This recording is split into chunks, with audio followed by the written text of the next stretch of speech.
sure. Now they're backing it up.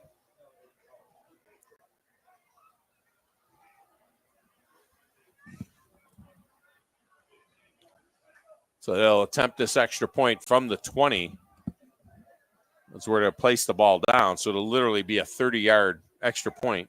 Not quite an NFL extra point of 33, but now they're going to back it up some more because the umpire said, oh, wait a minute, I didn't back it up far enough.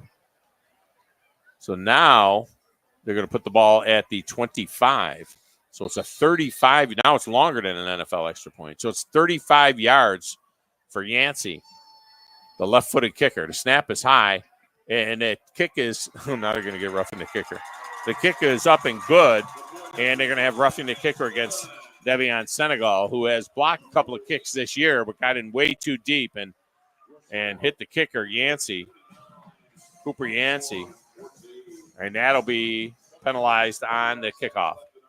So we'll take a break.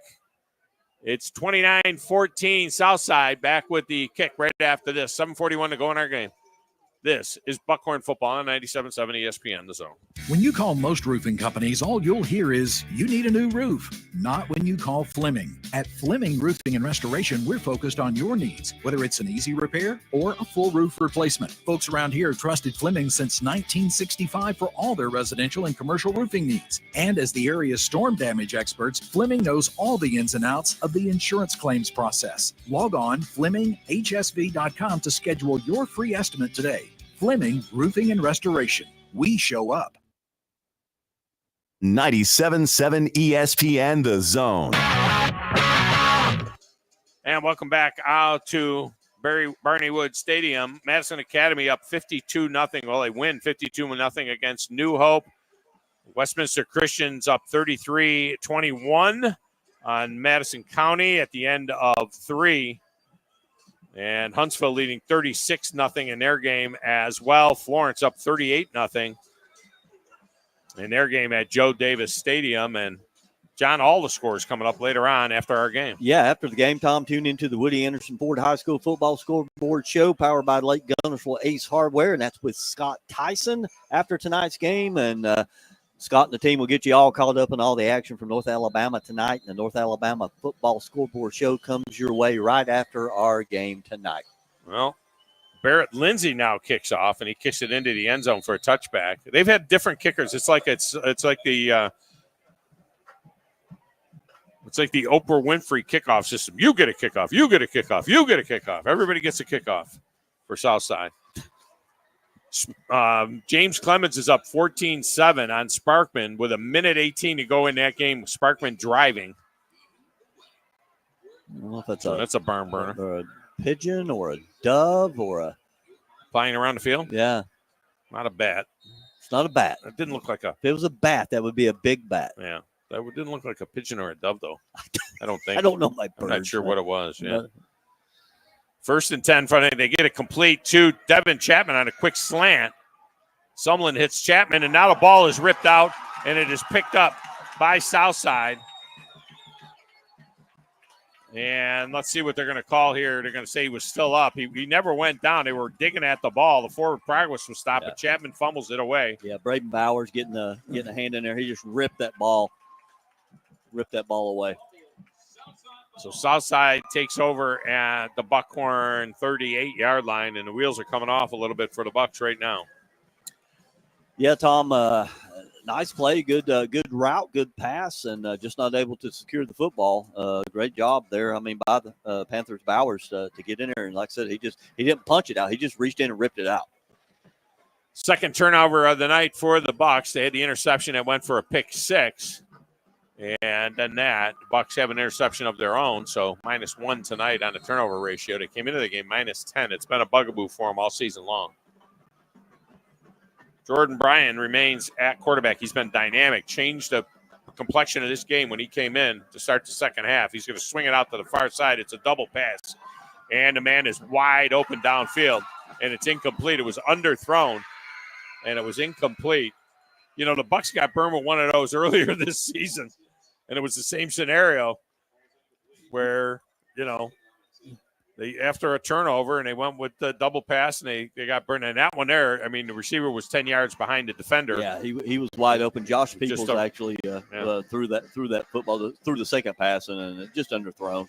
He's a better catcher than a thrower. For sure. So it's 2nd down and 10 from the Bucs 37-yard line.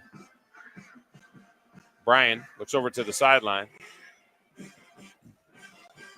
He's got in the backfield with him Jamal Boyd, and Boyd will take the handoff, and Boyd has a little bit of room down to about the 35-yard line, but that's it. This Buck defense has been outstanding against the run all night until the 64-yard touchdown run by Cole Garrett.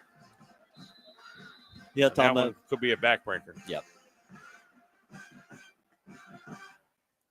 And now we're going to get a timeout out of Southside with 7:04 to go in the game. Oh, we got a man down is what it is. Moses Whitecotton was down. He was in on that tackle. So now he's up again. And so it wasn't a timeout. He's favoring that right leg a little bit.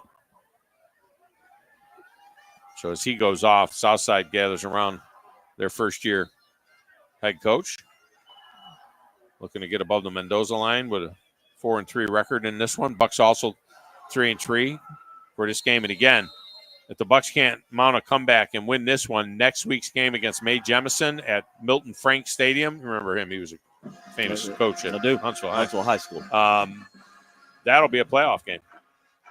Straight back the pass.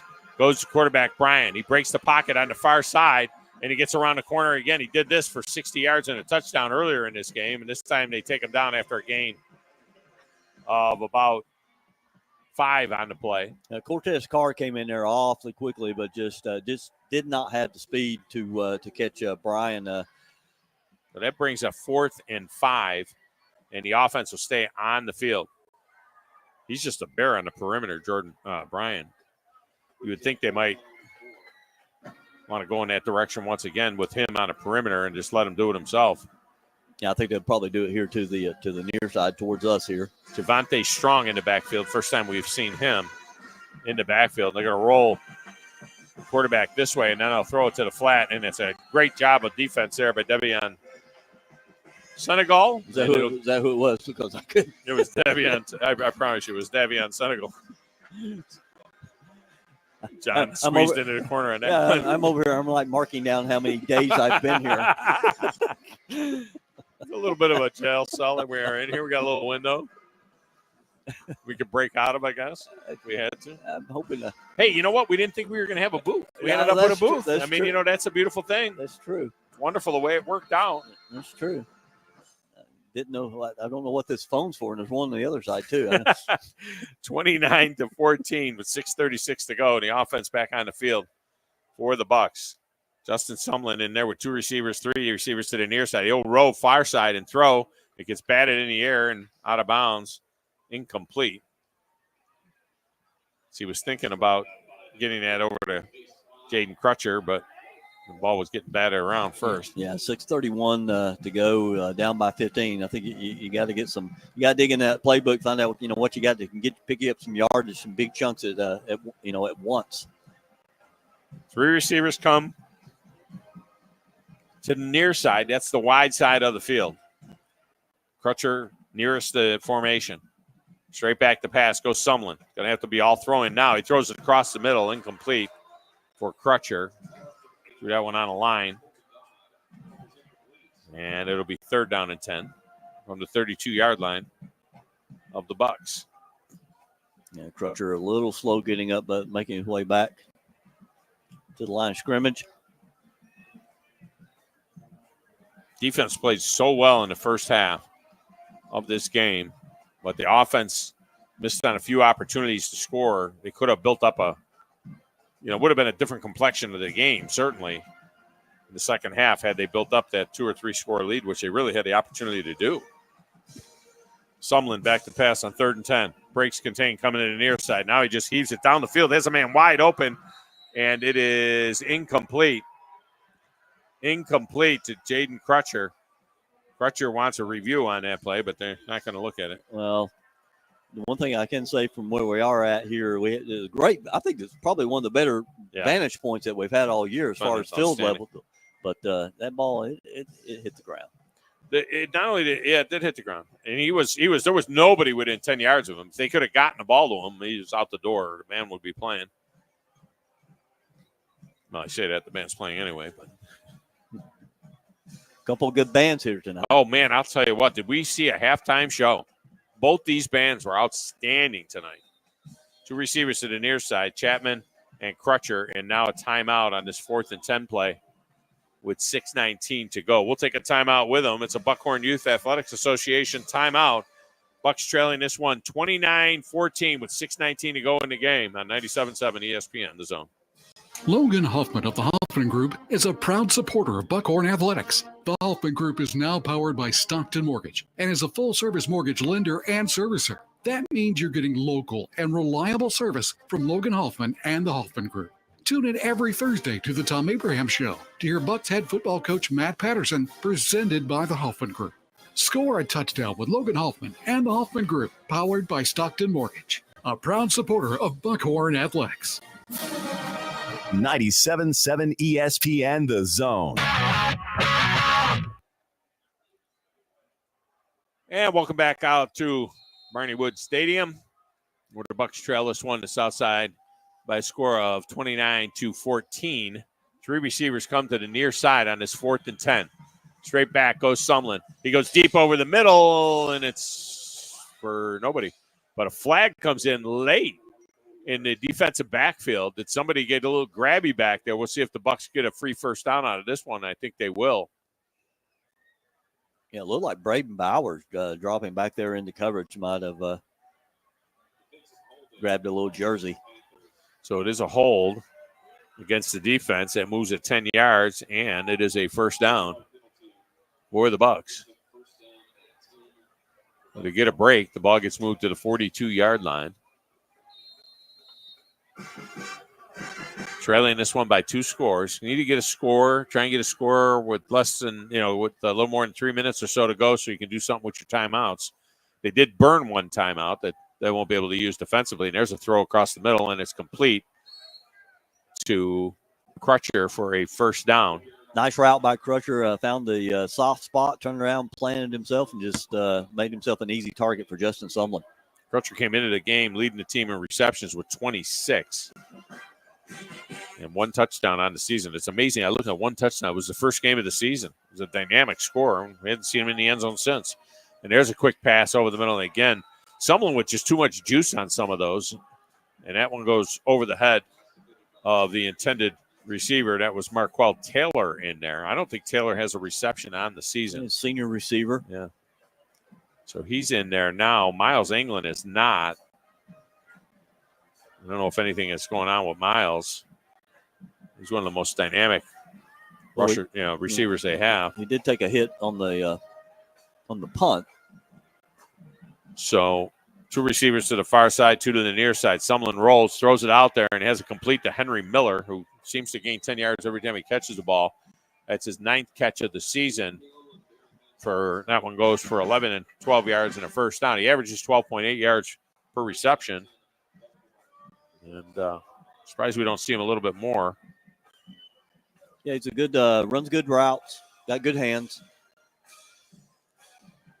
I don't see England. I'm looking for him on the sideline. I don't see him up and ready to go in. Remember, he's the punter, too. Sumlin rolls to the near side. He's going to throw the ball. He's 2 yards downfield when he threw the ball. Yeah.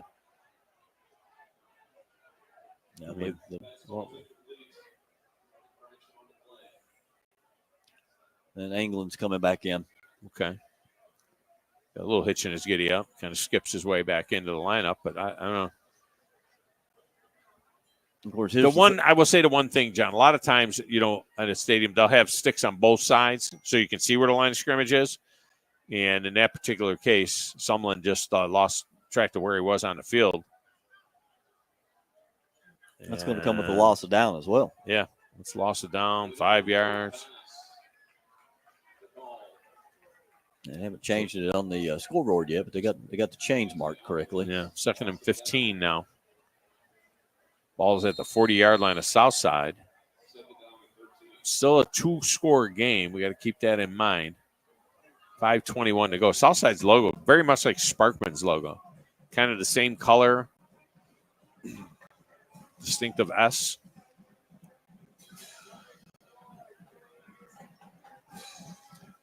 So Yaya Landrum back in there. He is to the left of Justin Sumlin. Sumlin straight back to pass. Sumlin is going to throw this one, and it's going to be deflected, and it goes down, but there's going to be a hold against the Bucks as somebody grabbed a hold of McCade Wright. Probably not the first time McCade Wright's been held this season. And won't be the last. So the Bucks continue to go backwards here. Now the ball will go back to the 50 eventually. Once again, Tom, another time-consuming drive, really. I mean, 9 plays coming up the 10th play of this drive, and nothing to show for it. Matter of fact, back up to midfield now. Well, what's interesting, you say time-consuming. They took over, actually, with 6:13. So there hasn't been a lot of clock time because of the penalties. They keep stopping the clock. A lot of plays, though. Sumlin in the gun. Has Landrum to his left. 3 receivers to the left. They'll throw quick to the far side, and he just overthrows Crutcher by a mile. And Sumlin bends over, and he's not happy with himself. We've seen him be much more accurate. He came into the game 64% completion percentage. Yeah, not tonight. He's missed on a few that he typically would not. Sparkman came back and beat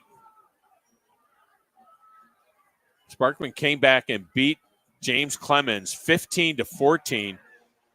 Went for 2, scored a touchdown, went for 2 with less than a minute to go in the game and won the game. And down goes Sumlin in the arms of McCade Wright. And also, let's give some credit, there was 2 guys on there. There was Cooper Hood in there too. Right. Check that. Colt Johnson, not Cooper Hood. Colt Johnson, the other number 8. And there's a hold against the Bucks. They'll decline that one. I'll go ahead and take the 4th and 23 after the sack. No sense punting here, right? Try and get a defensive penalty or something. Where did this drive start? The drive actually started at the 31. This could be a 12-yard drive in 15 plays. There's a throw across the middle, and it is intercepted. You see, you knock that down. I mean, I know the kid wants that's a selfish play. I know Adriano wants that interception. He gives name in the paper and all that kind of stuff, but you knock that ball down. I mean, you got to coach him that way to knock that ball down. I mean, that cost him 30 yards. I think maybe if he's high pointing that ball, maybe he knocks that down, but he's just going after the football. He could just let it go. Just let it go. I mean, there was no receiver near him. Either way, just knock it down. You would have had the ball all the way back at the, it cost him 30 yards. Heat of the moment. Yeah, but you know what? He'll do it in a tie ball game when they need it. So you gotta play right all the time. Yes, sir. Okay, coach. Jordan Bryan is in. 3 receivers to the far side. They put a man in motion now, and now a flag comes in. And it's a illegal substitution. Do they got too many out there? They're looking around a little bit. What's the illegal substitution? We've got 1, 2, 3, 4, 5, 6, 7, 8, 9, 10, 11. What's the illegal substitution? That's what he's telling them. There's only 1, 2, 3, 4, 5, 6, 7, 8, 9, 10, 11, 12. Oh, there's 12. It's not Canadian football.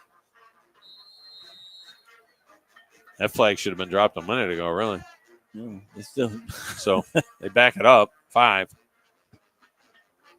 85 was hiding over there by the 20-yard line. So you wonder, who's the 12th guy? You got to go off, all meekly. And so really, I wasn't the 12th guy. I was supposed to be in there. Well, that was actually. There's a handoff right up the middle to Garrett, who has a big run tonight. This is what most of his runs have looked like, is this 1-yard gain, 2-yard gain. They've done a great job on the run game, except for one play. And then, well, actually 2 plays. They let the quarterback get loose, on a scramble, and they let Garrett get loose, and there you go. It's a 2-score game. Yeah, the Panthers, no rush No. to get up and snap the football at this point. Scoreboard shows the Bucks having all 3 of their timeouts. Did they not call a timeout? Did we not have I thought we had a Buckhorn Youth Athletic Association timeout not too long ago. I think they actually took that as an official's timeout. I thought we had one. Maybe not. Here's motion out of the backfield again. They'll hand it off to Garrett. He breaks a tackle coming to the near side, breaks another tackle, but he won't break the tackle of Cortez Carr. What a season. What a freshman year Cortez Carr has had. Yeah, a lot of upside to this young man, just a freshman. And playing a completely new position tonight. Now he's a linebacker. You know, it's one thing when you move E.J. Hall to defensive end. Remember, he was a defensive end last year.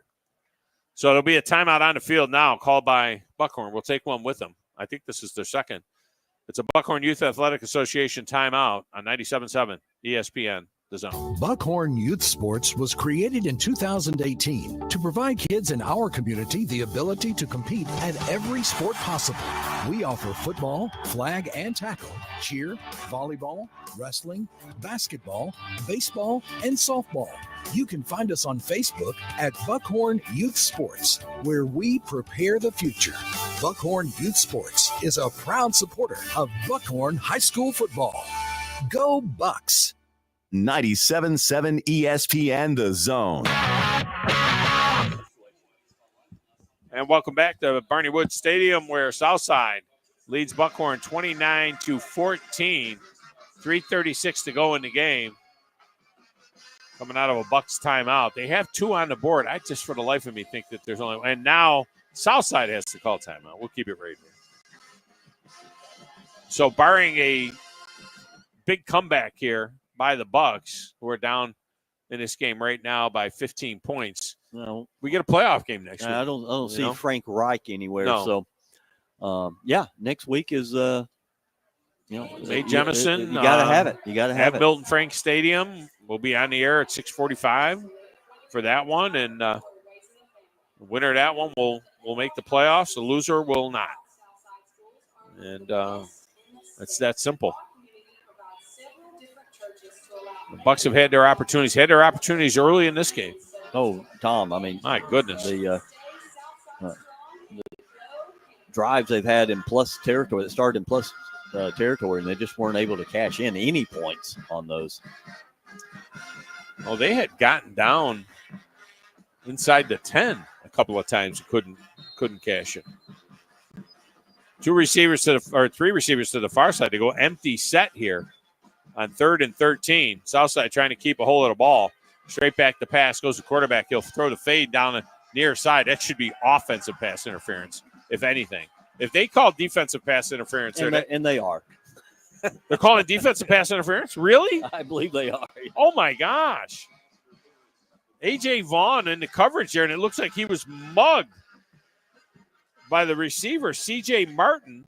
And the umpire's already moved the ball. He's like, I don't even want to hear the call. I know what it was. Oh, my goodness. So 15 yards. I'm not even going to mark that one down as a mistake or an error. I thought A.J. Vaughn was in great shape. I thought A.J. Vaughn got mugged. Yeah, he did. He got mugged, Tom. He turned around. He was actually playing the football. Yeah. It was on the Southside sideline. So, there's that. So 2 receivers to the near side, 2 to the far side. The ball at the 49 of the Bucks. I put a man in motion across the formation. And he'll get set over there. Now trips to the far side. And they will fake the handoff, and keeping it is the quarterback, Jordan Bryan. And Jordan Bryan is around the corner for 10 yards like it's nothing. I mean, he is just shot out of a cannon. Yeah, he's very what he's shown me tonight. He's very just decisive. He makes a decision and cuts it right up in there. Well, sometimes you put a play, you move a wide receiver in a quarterback, and then you lose something from the passing game. He's thrown the ball well. He's dynamic as a runner. The only thing is they lose him as a receiver. But if anybody else takes a snap at quarterback, but this kid, the rest of the season for Southside, it's coaching malpractice. Running back is Jamal Boyd to the right on 1st and 10 from the Bucks 38-yard line. They'll hand it off to Boyd coming near side, and he's going to get wrapped up and taken down by Sammy Scruggs on the play there. Henry Howard was in there first. He bounced off of Henry, and Scruggs cleaned it up for a 3-yard loss. It'll bring 2nd down and 13. Clock is the only thing, though, that Southside is thinking about here as it runs down now 2:20, 2:21, 2:20 in the game. And running. Yeah, they're going to take this thing down to about 7-8 seconds on the play clock. Jamal Boyd in the backfield. They'll hand it off to Boyd again, right up the gut. Boyd is going to break this one free. Boyd's at the 30 to 25 to 20. He cuts it back. Boyd's going to house this. And it was not great effort by the defense there. I mean, it got loose in the backfield, and it was not great effort at all by the defense. And Jamal Boyd with a big run. And now it's 35-14, just like that. And the Hail to the Victors Michigan fight song plays. They line up in the swinging gate, and they'll swing them over. They did this on the first play of the game, or first touchdown of the game, and went ahead and threw it a swinging gate and got the 2-point conversion. So Cooper Yancey will attempt the extra point. The kick is up and good. So with 1:57 to go in the game, 35-14 is our new, check that, 36-14 is our new score. Southside back with the kickoff next on 97.7 ESPN The Zone. Experience are key. With over 27 years experience in real estate, Jennifer Rose, Keller Williams Realty Realtor, has extensive knowledge of the Rocket City to take care of all your needs. Keller Williams is the world's largest real estate technology franchise by agent count, with more than 1,100 offices and 200,000 associates, and is #1 in units and sales volume in the U.S. Jennifer Rose, Keller Williams Realty Realtor, would love to earn your business. Give her a call at 256-337-4555. 97.7 ESPN The Zone. And welcome back out to Barney Hood. Is Barney Hood Stadium? Did I say Barney Wood last time? No, I wasn't sure. I said Barney Hood? I Okay. think you said Barney Hood. All right, good job by me. Been up since 4:30. Been in the sun all day. Yeah, Doing the best I can. You mentioned that. Yeah. Got a check. You mentioned that. Don't know how much for. I didn't get one. You're taking me to the hotel after, right? I mean, Yeah. to drop me off. I don't Yeah. want to get the wrong Yeah, impression of drop it. you off where your To wife drop is. me off where my wife is Where your at the wife is. hotel. Yeah. She dropped me off at the stadium. Came in hot on the fly. Yeah, here's the kickoff. Punch down to the far side where it'll be taken there. And brought back to about the 30-yard line. 31-yard line on the return is the return man on that one. I'm trying to see who it was that actually snagged that. No, I almost thought that was sure. I almost thought that was Markwell Taylor. I think it was. I think you're right. I saw him come out of the pile. I was like, did Markwell Taylor catch that ball? Yeah, Miles Anglin has been a little bit gimpy ever since he got run into on a punt. So 1:51 to go in the game. This one's all done, but the loading the bus. Loading the bus.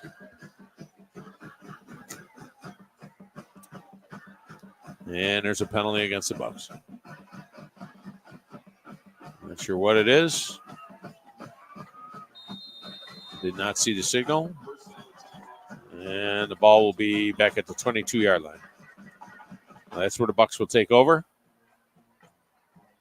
And the snap is fumbled and picked up.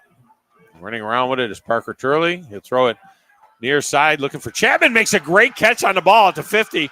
Chapman now at the 40. Chapman all the way down to the 35. A one-handed catch for Devin Chapman. The defensive back is looking for a call against Chapman for offensive interference, which is not going to come. It's like, no. If you're not going to call the other one, how can you call this one? Chapman is. No, he's saying he's okay, but he's not not okay. He's not okay. I think he took a hand to the nether regions. Is what happened there. I think he was tackled. in south of the border there. Looked like he got a little hitch in his giddy up. So he goes out. And Parker Turley throws it over the middle, complete to Crutcher. And that's a first down all the way down to the 16-yard line. He floated that one to Crutcher, who made a courageous catch over the middle. And that'll bring another first down. Well, Parker Turley getting a chance to get some snaps in here, and we've seen him be very effective at times during the year. Cameron Swain to his right. Turley, the freshman, by the way, lefty, straight back, looking at the rush a little bit too much there. Gets away from the UAB commit and now throws it away.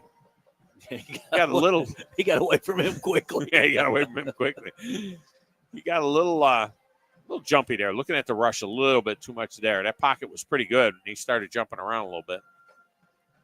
A couple of nice throws, though, and fantastic catches, both by Chapman and by Crutcher. So 1:09 to go in the game. And the Bucks trying to make it a little more respectable. 3 receivers to the far side. Turley in the shotgun. Takes the snap. Straight back. Throws over the middle. Complete. Has it to Crutcher, who's at the 5. Crutcher at the 2. And down at the 1 goes Jaden Crutcher, looking for his second touchdown of the season. And they'll go fast at the line of scrimmage. They haven't started the clock yet. Exactly 1 minute left in this game. And the Bucks will line up now. They start the clock. Turley takes the snap. Straight back. Throws quick. Incomplete. Looking for Chapman. Crutcher was open in the back of the end zone. Turley didn't see him there. And that'll be a second down and goal now from the 1. Yeah, your lanes tighten up a little bit when you get down this close. The back line there, the end zone, basically becomes another defender. 3 receivers now will go to the wide side of the field. Maybe you just run it in. Turley takes the snap. Turley rolls to the near side. Now he's got heavy pressure, and he just throws it. And he gets rid of it. Incomplete, as they were in on him immediately. He's thinking about maybe just running it. I think they run the ball well. I think he had thoughts of that maybe initially, but there was nowhere to run. Well, I'm thinking like give it to one of the guys who get paid to run the ball. Give it to the running back and let him run it in. 45 seconds left in the game. Bucks trailing this one 36-14. The outcome is not in question. The final score is. So Cameron Swain to the left of Parker Turley, who's got 2 touchdown passes on the season. Check that, 3 touchdown passes on the season. He's rolling to the near far side, and he throws that one. He could have walked in the end zone. Turley could have walked that one into the end zone. Yeah, he's upset with himself. I'm not sure it's because he saw that he could have ran that thing in there, or that he was just a little bit long on the throw. He was trying to make a perfect pass in the back corner of the end zone to Crutcher. And it was like, wow, he could have just walked in. He's a good little runner. We've seen him run. So that brings up a penalty. Yeah. So what is the penalty? Did you see a call? I didn't see a call. So 3 is on the box. So they got 3rd down on the box. So it'll be 3rd down and goal now from the 16. This isn't the first time tonight they've been penalized inside the 5-yard line. What was the penalty? No, it was 15 yards. Whatever. I mean, it wasn't a little one. It wasn't a hold even. Turley takes the snap, rolls to the far side, throws, has it complete, and that's Henry Miller. Turns it up, and he's got it for a touchdown. Henry Miller is in for a Logan Hoffman Stockton Group touchdown. And for Miller, that's his first touchdown of the season. The senior on his 10th reception gets his first touchdown, and good for him. Kid just grinds all season long, and now he gets a touchdown. Yeah, nice route. As he always runs great routes, but nice route towards the pylon. Parker Turley with getting the pass. Looks like, well, I don't know, we may have someone Got a down. cramp going on over there on the far side. The defensive back from south side.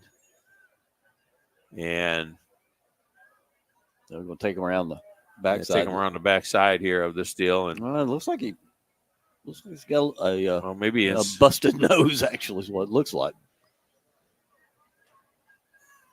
he was kind of had his legs crossed. I thought he was bending over like he had a cramp. Maybe he was letting the blood bleed out. So Connor Wright in to attempt the extra point.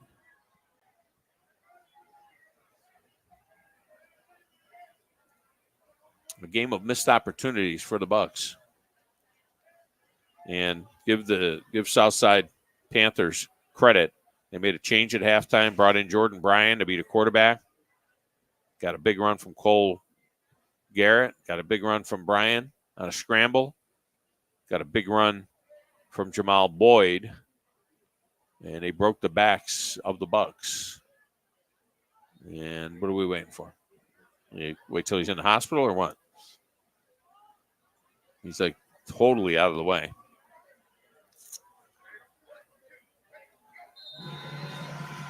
So Connor Wright on to attempt the extra point. He's 2 for 2 on the night. Now he is 3 for 3. Good job by him. We'll keep it right here, John, because, coming up after the game, we've got some. It's that guy again. Yeah. We've got Scott Tyson and the Woody Anderson Ford High School Football Scoreboard Show. I think that's powered by Guntersville Ace Hardware. Yes. And he'll have all the scores from around the region. Exciting doings. Oh, that Sparkman game. I mean, we got to say it. I mean, Sparkman came back, went for 2, tied up James Clemens. It was at home. It was at Sparkman. It was over on Zone 4 on our high school sports streaming network. And they came back, tied that, or scored a touchdown to make it 14-13. Went for 2. Ronnie Watson gets a signature win. That's a good one. Remember last year, Sparkman was unbelievable the first half of the season. They were 5-0, and they were drilling everybody. And then they lost their last 5 games of the season, fell out of the playoffs.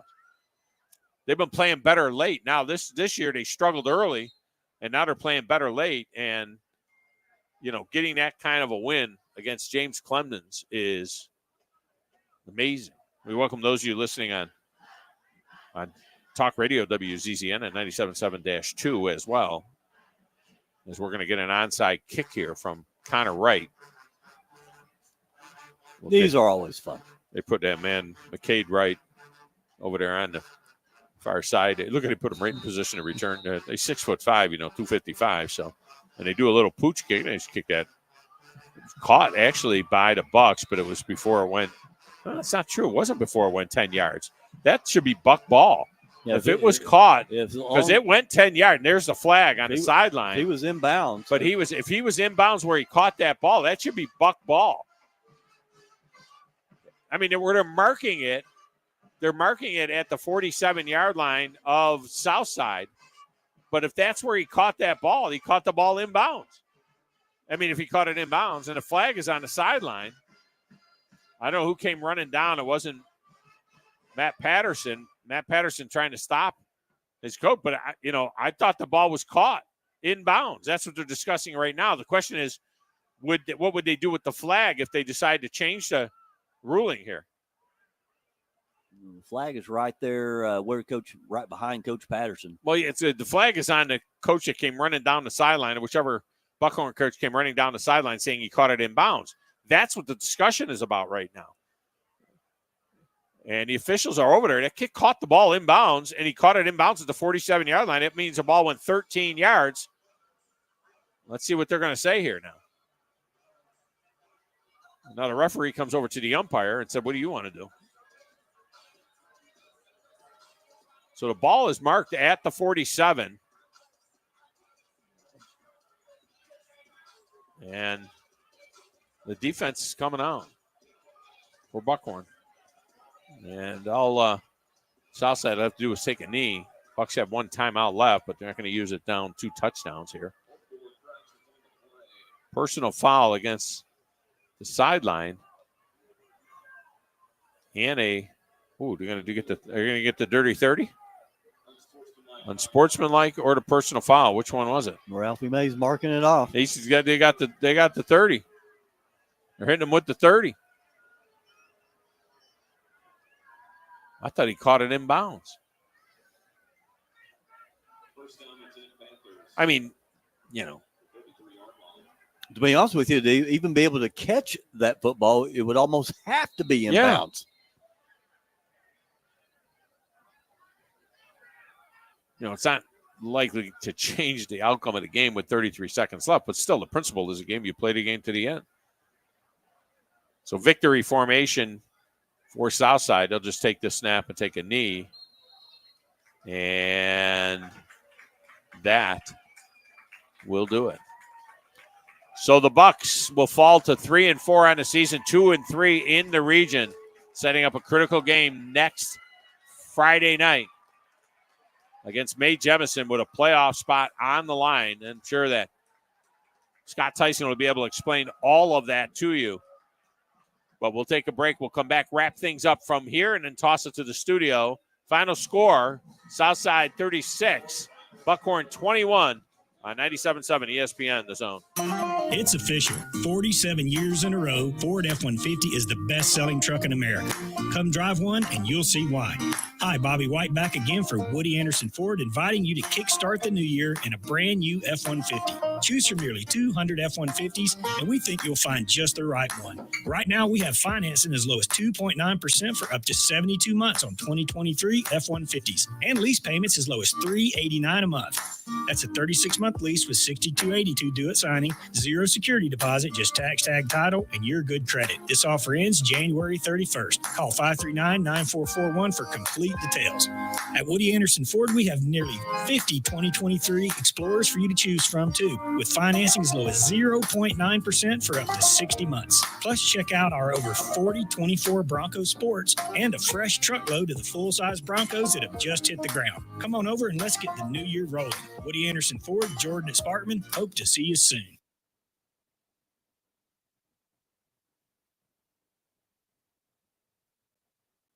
The state's largest orthopedic group is growing to meet the needs of the patients in our community. The Orthopedic Center has long been the most trusted name in orthopedics in North Alabama. So as our area continues on the fast track, so does the need for premier orthopedic care anywhere and anytime you need it. TOC is proud to announce the opening of our new locations in Albertville and Hampton Cove, along with the grand opening of our newest office in Decatur. These clinics will offer the same high-quality orthopedic care you have come to associate with TOC, with the convenience of being closer to home. As a patient, your time is your most precious asset, and we recognize that at TOC. That's why we are also proud to announce the opening of our urgent ortho clinics to handle those bumps and bruises that need prompt attention. These clinics are available to care for acute orthopedic injuries with no appointment necessary. With 38 physicians, 20 centers of excellence, and now more than a dozen locations to serve you, TOC will continue to be the name you turn to for the best orthopedic care at the right time. Visit our website at visittoc.com for more information.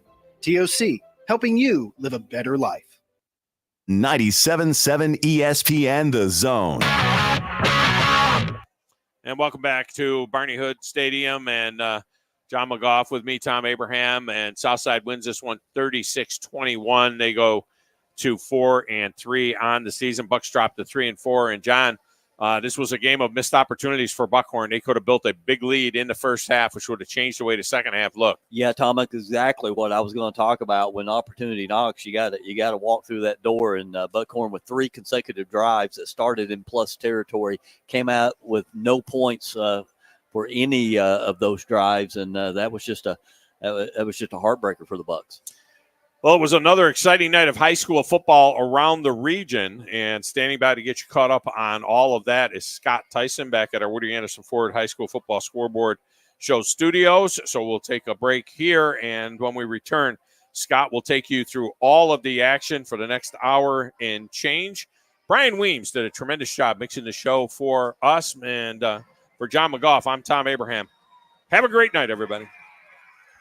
Bucks football is brought to you by Jennifer Rose with Keller Williams Realty, Star Logistics, Logan Hoffman, the Hoffman Group, powered by Stockton Mortgage, Star Trucking and Logistics, unsurpassed delivery solutions worldwide, Rogers Group, and by Buckhorn Youth Athletic Association. 97.7 ESPN The Zone.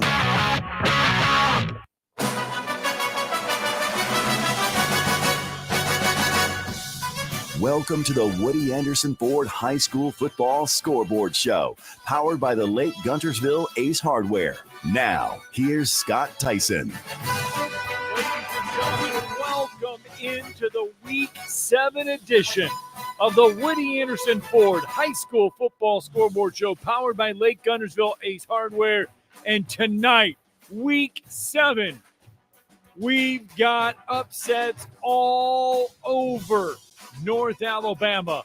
Oh, some of the mighty have fallen from the ranks of the unbeaten tonight. We start in Class 6A.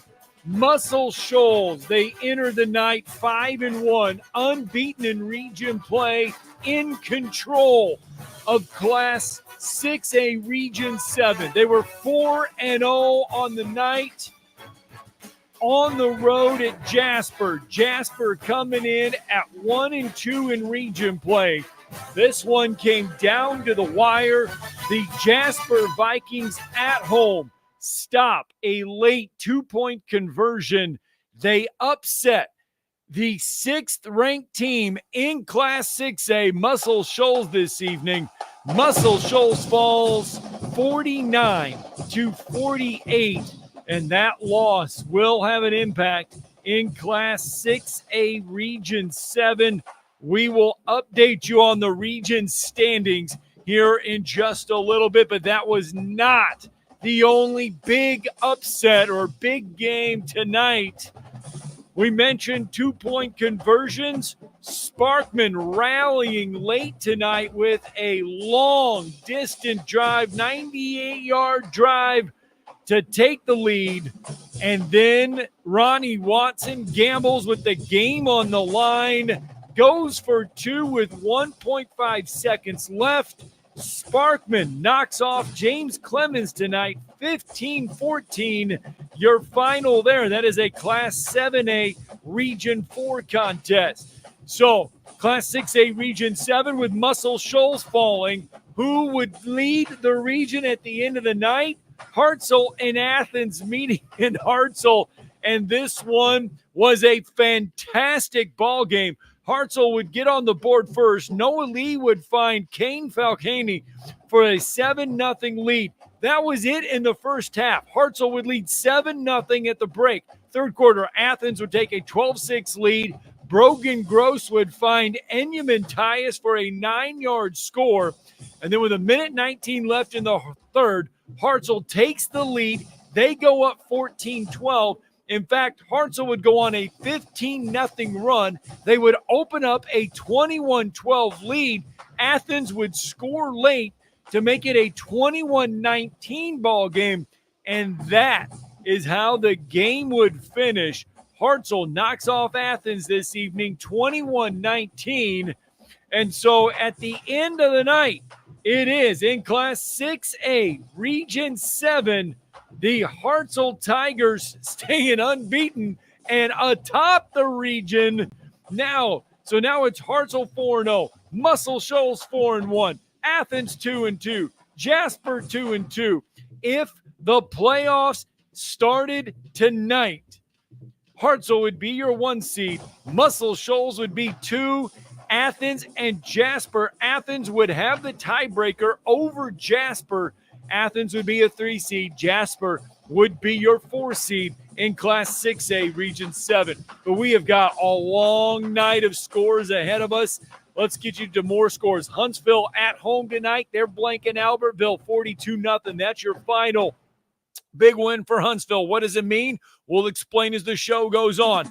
Florence on the road over at Joe Davis Stadium tonight. They take care of Grissom 38-7.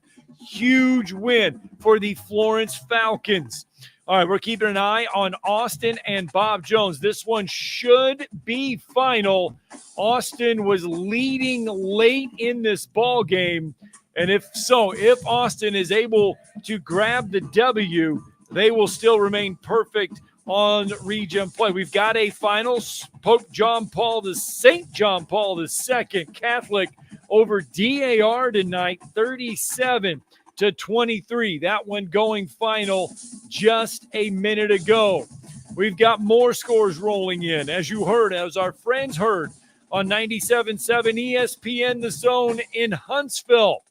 It was Southside over Buckhorn, 36-21. We want to thank our friends listening to us on 105.9 WKLS in Gadsden and Anniston, 100.1 FM WLAY in Florence and Muscle Shoals. Welcome into the Woody Anderson Ford High School Football Scoreboard Show, powered by Lake Guntersville Ace Hardware. We've got other scores. Russellville stepping out of region tonight, taking on Hatton, 56-8. Your final there. It was Fairview over Priceville, 48-21. Of course, Fairview checking in tonight at number 5 in the Class 5A rankings. Ardmore and Lawrence County. Ardmore at home. The Tigers notching the win over Lawrence County, 27-17. That one had huge, and I mean huge, playoff implications. We're going to get into that one as well.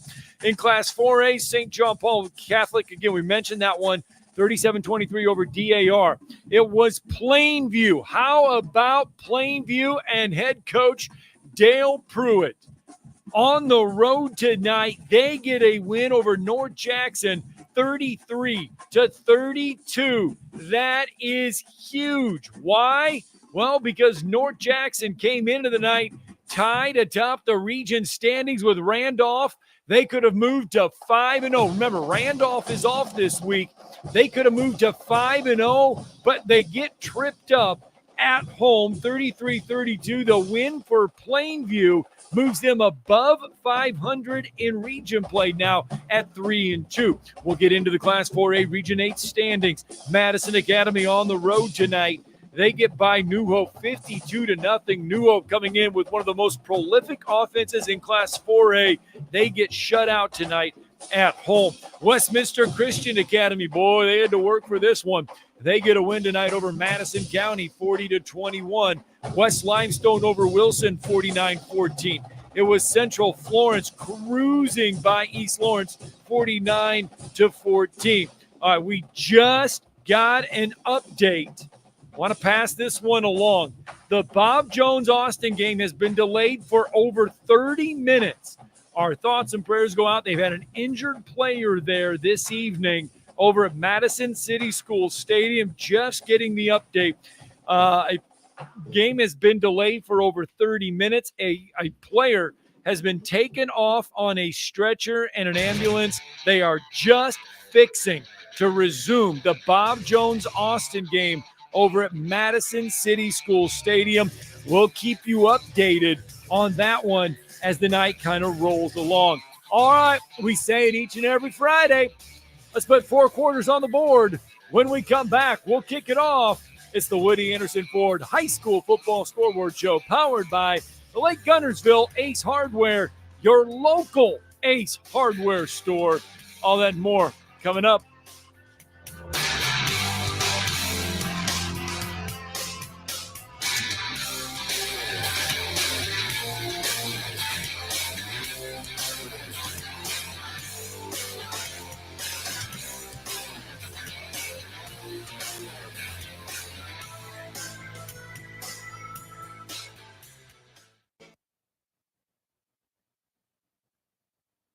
.97.7 ESPN The Zone.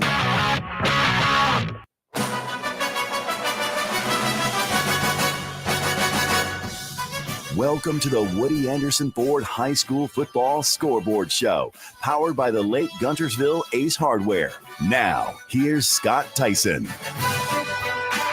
Welcome in to the Woody Anderson Ford High School Football Scoreboard Show. It is our Week 7 edition. Tonight's the night where several, and I mean several, teams across North Alabama have locked up playoff berths. Mars Hill Bible in Class 3A. They get a win tonight over Elkmont, 55-6. Mars Hill Bible, of course, your second-ranked team in Class 3A. They notch their 8th straight playoff appearance this evening. In Class 3A Region 7, Colbert Heights, Rogers. Rogers all over Colbert Heights tonight, 42-15. The win tonight gives Rogers back-to-back playoff appearances, their 18th playoff appearance in school history. And with that, we say welcome in to another edition. Tonight, oh my goodness, we had games going on all over the place with huge, and I mean huge, region playoff implications. Now, tonight, you weren't going to win that region title, but you could. You could take a step closer to claiming that region title. You could also lock up a playoff berth, or you could find yourself looking out on the outside in, I should say, as far as these region standings go. All right, let's get you going. Let's do some Class 7A scores. Class 7A scores. We start in Harvest tonight. Sparkman rallying a low-scoring ball game tonight out in Harvest. Ronnie Watson goes for 2 with 1.5 seconds left. It's good. Sparkman victorious tonight over James Clemens, 15-14. It's Huntsville blanking Albertville, 42-0. Florence, 38, Grissom, 7. And the story tonight in Class 7A Region 4, again, Bob Jones and Austin, that one has been delayed. They are getting ready to start. They've been delayed for around 30 minutes as they've been dealing with an injury on the field.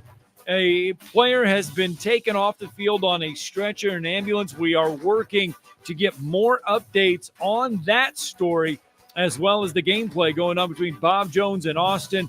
Austin was leading when this one was delayed, but again, they are getting ready to resume this one at Madison City School Stadium.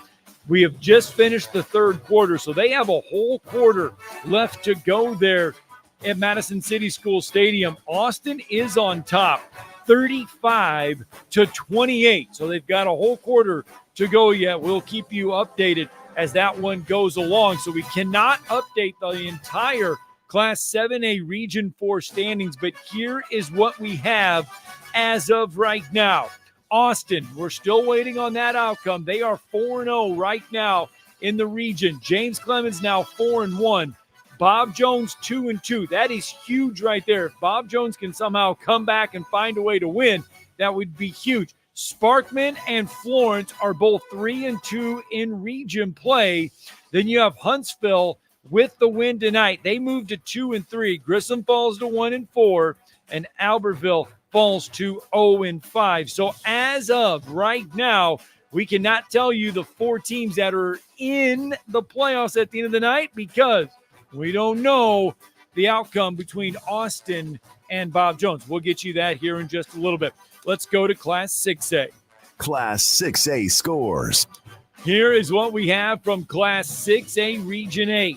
It was Southside over Buckhorn tonight, 36-21. Everyone listening on 97.7 ESPN The Zone over in Huntsville was treated to that one. It was Gadsden City and Fort Payne. Let me get you a final on that one. Fort Payne was in control of that one for most of the night. And in fact, the Fort Payne Wildcats do hang on to get a win over Gadsden City this evening, 28-18.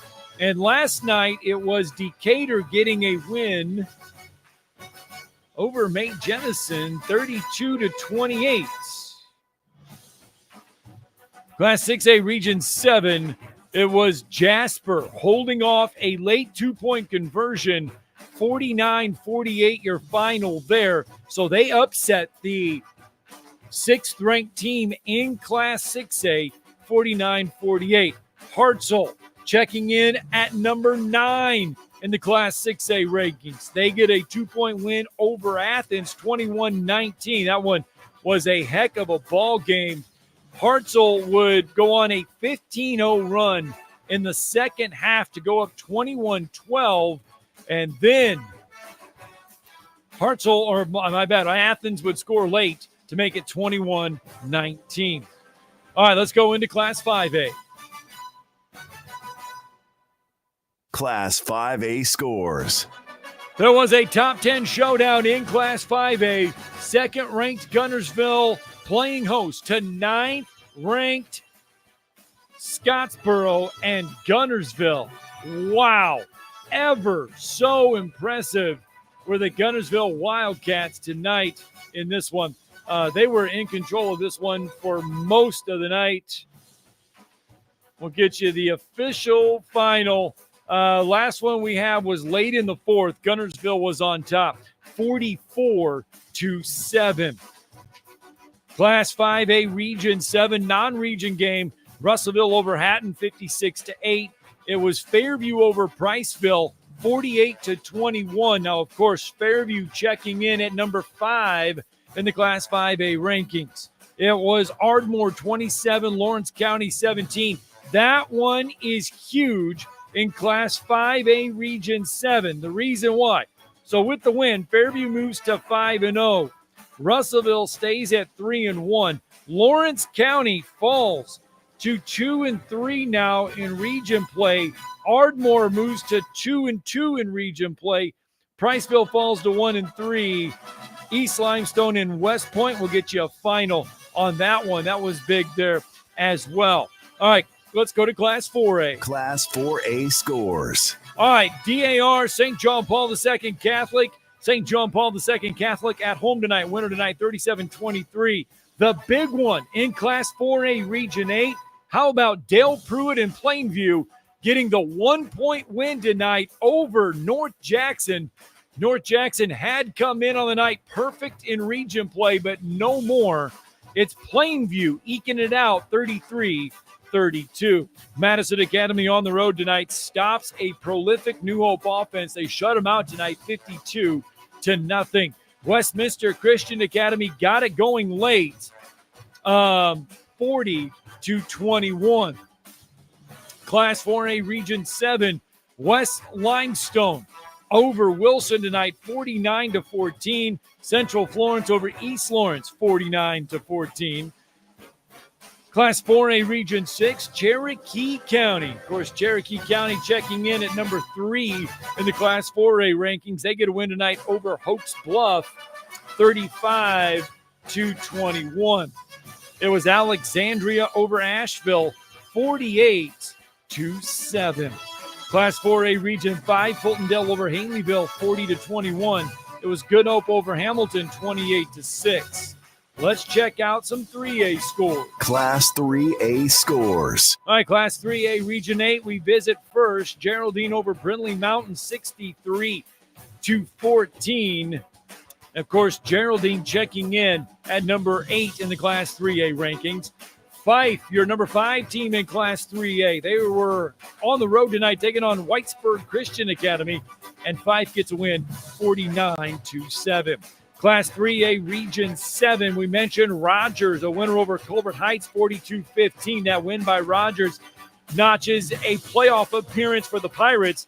In fact, that's back-to-back playoff appearances for Rogers, 18th playoff appearance in school history. Mars Hill Bible checking in at number 2 in the Class 3A rankings. They go on the road tonight, get a 55-6 win over Elkmont. That is the 8th straight playoff appearance for Mars Hill Bible. We go Class 3A Region 6. It was Weaver over Locust Fork, 45-34. Class 3A Region 5, Winfield over Oakman, 34-7. Gordo over Vinemont, 42-14. Let's give you some Class 2A scores. Class 2A scores. All right, Class 2A Region 8, we visit Decatur Heritage checking in at number 8 in the Class 2A rankings. They cruise over Tanner, 62-0. It was Pleasant Valley over Gaston, 22-6. Class 2A Region 6, Falkville over Susan Moore, 44-8. Coosa Christian over Cold Springs, 49-8. Let's go 1A real fast. Class 1A scores. All right, Class 1A, Valley Head over Woodville, 53-0. West End over Eider, 33-0. Spring Garden over Galesville, 27-12. It's Addison and Meek. Meek eking out an 8-point win over Addison, 30-22. All right, we do have another final just coming across the desk this evening. It was West Point getting a 28-7 win over East Limestone tonight.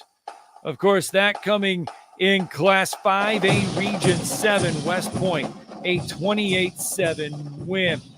It was Boaz and Brewer. Boaz getting a 52-26 win tonight. That's Class 5A Region 8, same region as Scottsboro and Guntersville.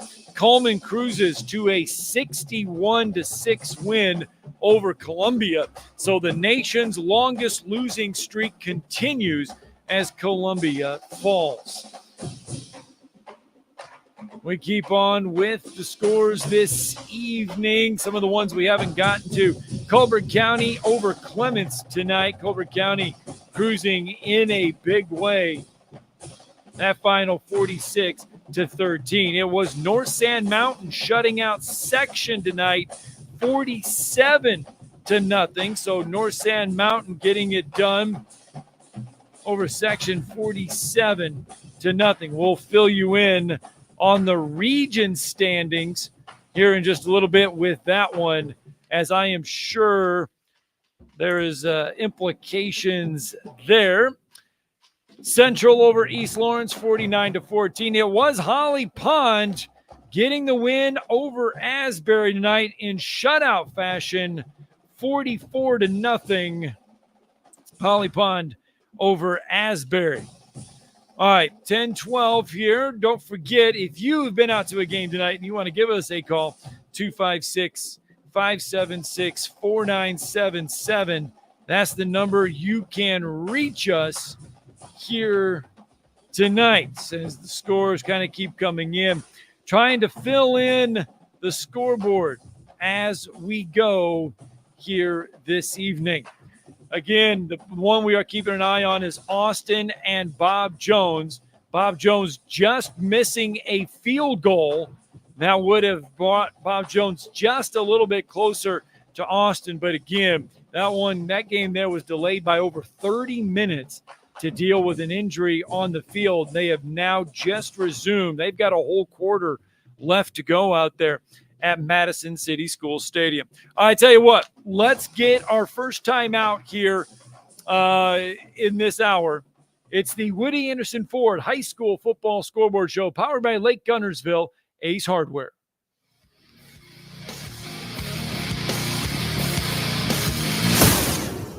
Log on today, 977ESPN.com. It's official. 47 years in a row, Ford F-150 is the best-selling truck in America. Come drive one, and you'll see why. Hi, Bobby White back again for Woody Anderson Ford, inviting you to kickstart the new year in a brand new F-150. Choose from nearly 200 F-150s, and we think you'll find just the right one. Right now, we have financing as low as 2.9% for up to 72 months on 2023 F-150s, and lease payments as low as $389 a month. That's a 36-month lease with $6,282 due at signing, zero security deposit, just tax tag title, and your good credit. This offer ends January 31st. Call 539-9441 for complete details. At Woody Anderson Ford, we have nearly 50 2023 Explorers for you to choose from, too, with financing as low as 0.9% for up to 60 months. Plus, check out our over 40 24 Bronco Sports and a fresh truckload of the full-size Broncos that have just hit the ground. Come on over and let's get the new year rolling. Woody Anderson Ford, Jordan at Sparkman. Hope to see you soon. Lake Guntersville Ace Hardware is your locally owned and operated hardware store. We're not just about numbers, we're about helping neighbors, because our Ace Hardware store is part of your community. We're committed to being the helpful place by offering our customers personal service, quality products, and a convenient shopping experience. As the helpful hardware folks in your neighborhood, we promise that helping you is the most important thing we have to do today. Stop by and visit Lake Guntersville Ace Hardware today, 1536 Blunt Avenue in Guntersville. Specializing in simple and affordable rentals, McCurry Van and Car Rental can make sure you have just the right vehicle for your next family vacation, weekend getaway, or if you just need transportation while your vehicle is being repaired. McCurry carries Ford Transit vans and Mercedes Sprinter vans, trucks and work vans, and more. And they offer discounted rental rates for long-term rentals. Now with 4 locations: Athens, Muscle Shoals, Coleman, and Huntsville. Log on McCurryRentals.com to make your reservation now. That's McCurryRentals.com. Hey Huntsville, looking for action-packed events? The Huntsville Sports Commission is your hub for all things sports. From youth events to national tournaments, we've got events that thrill and inspire. Whether you're an athlete, a fan, or a volunteer, there's something for everyone. Cheer on your favorite teams, witness amazing talent, and be a part of the excitement. Check out our event calendar and get involved at huntsvillesports.com. That's huntsvillesports.com. Be there, Huntsville. When a warrior faces adversity, he fights through it. He finds a way. Freedom isn't free. Rolling strong. Belief. Believe you can and you will. Wheelchairs for Warriors provides mobility solutions to veterans and first responders injured in the line of duty. Join the mission and visit wheelchairsforwarriors.org. This is Chris Hancock, the head coach of the Madison County Tigers, and you're listening to the North Alabama High School Football Scoreboard Show on 97.7 ESPN The Zone. Now back to the scores.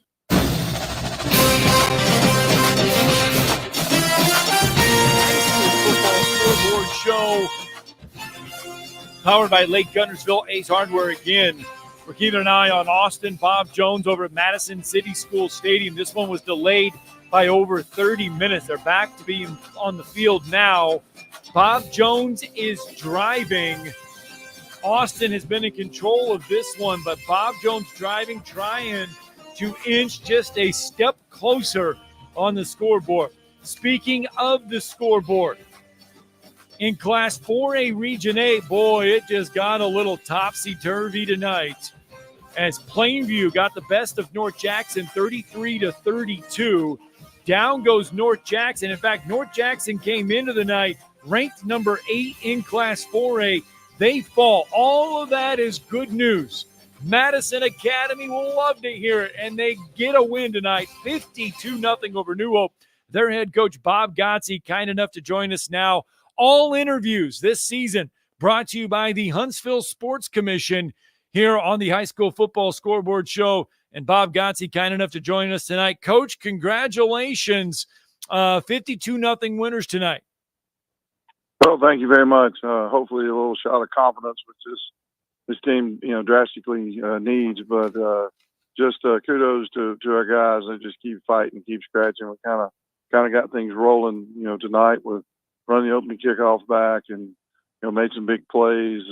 Defense was just outstanding. We have been playing better defense here, weekly almost, and a team that was, averaging almost 50 points a game, and to shut them out, says a lot about Coach Stiles and Coach Lovett and Gerard Powers and DeAndre Swopes, all those guys over there on defense that, have got our guys playing really hard. Yeah, New Hope came in tops in Class 4A as far as offense goes, averaging nearly 46 points a game. And, Coach, you really wanted a fast start tonight. You were hoping the team would get off to a fast start. And I guess when you return the opening kickoff for a touchdown, there's no better way than that is about as fast as you can get as a start goes. You're right, and just a good job by everyone. We've been close a few times this year, but Khalil's a guy that is, learning really how to return kicks, and we found a seam, and of course he has the speed to finish a run like that, and then go 3 and out defensively with some excellent plays, by of course Danny McCauley, and of course AJ's in the middle of everything, and then Michael Wiggins gets a pick on the first series. So we're set up again, and score there in 2 plays, and then it just kind of got rolling from there. And I was really proud of our guys, and as things hadn't gone exactly according to plan, we just continue to work, continue to get better, and hopefully we can get on some kind of run here down the stretch. Yeah, the win tonight moves Madison Academy to 3-2 in region play. Now you turn your attention next week. St. John Paul II Catholic. You're back at home for the next two. You got 3 more region games left. And Coach, like I said, it doesn't matter how you start; it matters how you finish. And this team now looks like you're starting to kind of maybe get into a little bit of a rhythm. I hope so. I was asked before, what do you hope you get out of the night? I felt like, we needed confidence most of all. We've been really, really close against some good teams, but close don't get you a win. And, I'm just proud of this group, really I am, just because they just continue to work, grow, and get better. And for it to show, on the scoreboard and show big time tonight. Like I said, shutting out a team that, scored 70 points once and 60 points another time, not to really have them threaten, says a lot about our guys. And it was all facets. We played, we had a pick six, secondary played extremely well. And then we had great pressure up front and then was able to limit their running back, who was an outstanding player, to very few runs. All right, Coach, congratulations on the win and best of luck next week. Well, it's going to be exciting down the stretch here, which is the way it should be. So we're right in the middle of this thing, and as far as getting in the playoffs, and that's all you can ask for. So appreciate you guys. Appreciate what you do for high school football. All right, Bob Gonsi, kind enough to join us here on the phone lines. Let's stay out on the phone lines because, man, oh, man, there was a big ball game tonight in Fort Payne. The Fort Payne Wildcats knock off Gadsden City 28-18. That means that at the end of the night, Fort Payne sitting atop the Class 6A Region 8 standings. Their head coach, Chris Elmore, now joining us on the Scoreboard Show hotline again, courtesy of our good friends at the Huntsville Sports Commission. Coach, congratulations on the big home win tonight. Thank you very much. It was definitely a big one, and we're going to try to enjoy it as long as we can. Well, take us through this one. You guys, Fort Payne, getting off to a fast start in this one, really kind of put Gadsden City in a hole early. Yeah, played really well on defense early, and got some good field position and made some plays offensively. Had a couple of, I think, got them on the 20-yard line on the first possession after a poor punt, and we're able to get in and score on that possession. And then the next drive, we punted, but then we're able to get another good stop and get up 14-0 on them, and then they were able to get a field goal to cut it to 14-3, and then we were able to go down again and get another score there before the half to make it 21-3. They were able to field goal right there before the half ended to make it a 2-score game, and but came out and didn't score right away on offense, but moved the ball a little bit, changed field position, and we were able to get the big touchdown pass to kind of start the fourth quarter. To go, had a big long pass to Kyle Caminiti from Dax Warner to set it up, and then got a big touchdown pass. And I apologize in the heck of everything. I can't remember who caught what. Okay. I think Dax threw 4 touchdowns. I think Connor Kinsley caught that one. I think that was who caught the fourth one, and put us up 28-6. And it wasn't pretty the last 10 minutes, but we was just trying to hang on and run clock and try to get out of here and win. And we were able to do that. Again, amazing job our assistant coaches and players. Well, the win tonight for Fort Payne, Coach, that's your 5th win in a row. What's kind of spurred this 5-game win streak? Yeah, that's what I told them we got done. You just never know, what's going to happen to you sometimes in life, and we talk about that all the time. That the quote that I've heard many years ago, and I've always tried to kind of ask my teams to live by, that tough times don't last, but tough people do. And we had a tough start, had some injuries, had some guys banged up throughout fall camp, and still had some guys banged up when we got to Southside, the first region game, and looked bleak that night. We're down 13-3 in the fourth quarter, and we're able to come back and win on the last second, but we long field goal with 2 minutes to go and won 14-13, and that kind of turned the season a little bit there, and got us back going the right direction. Got some guys back healthy, and got some wins, and things started rolling. And tonight we knew it was going to be a huge challenge, but also a huge opportunity, and that's what we kind of preached all week. Is what a great opportunity to be 0-2 to start, and then now be sitting here with a chance to play Gadsden City for the number 1 spot in the region at this point in the season at home. And we just told our kids, first of all, you got to believe in yourself. You got to believe in each other. and let's go out there and play one play at a time. And our kids did an amazing job of doing that exact thing, and just keep making them snap it, keep playing, and we made just enough plays to win the game. Well, now you do turn your attention next week. You got to go on the road. As good as this one was, you got to celebrate it for 24 hours. Forget about it, because next week it's a region contest at Hazel Green. Yeah, we learned this last year, and I think you see teams that learn it every week. When you have a big win, you've got in.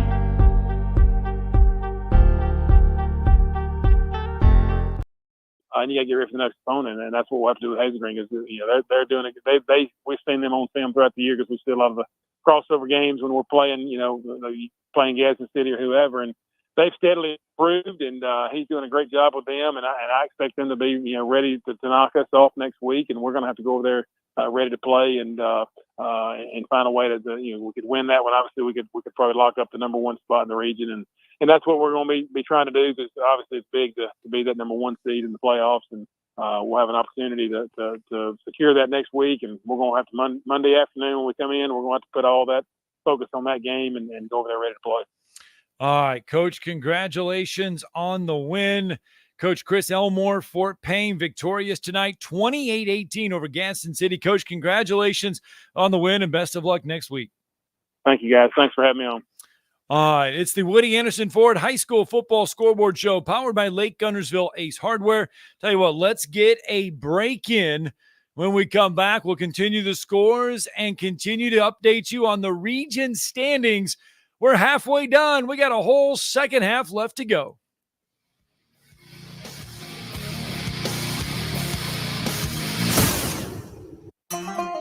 Hey folks, Bobby White back again for Woody Anderson Ford. If you're in the market for a new ride, now is the time to make your move. We've got over 700 new Fords to choose from, and with over 2,700 Google reviews, our customers have spoken, giving us a pretty impressive 4.4 out of 5 stars. Believe me, we work hard every day to earn those 5 stars. Just tell us what you need. This month only, we're offering big savings on your favorite Ford models. You can save up to $10,000 off MSRP on a 2024 F-150 Super Crew pickup. Or take $9,500 off MSRP on a 2024 Edge all-wheel drive. And if you're looking for something even bigger, take a spin in our 2024 family-size Expedition, available for $11,000 off MSRP. Deals end October 31st, and with always, it's with your good credit. Stop by Woody Anderson Ford today or visit us online at woodyandersonford.com. With deals this good, you don't want to wait. I'm Bobby White, and we hope to see you soon. Lake Guntersville Ace Hardware is your locally owned and operated hardware store. We're not just about numbers, we're about helping neighbors, because our Ace Hardware store is part of your community.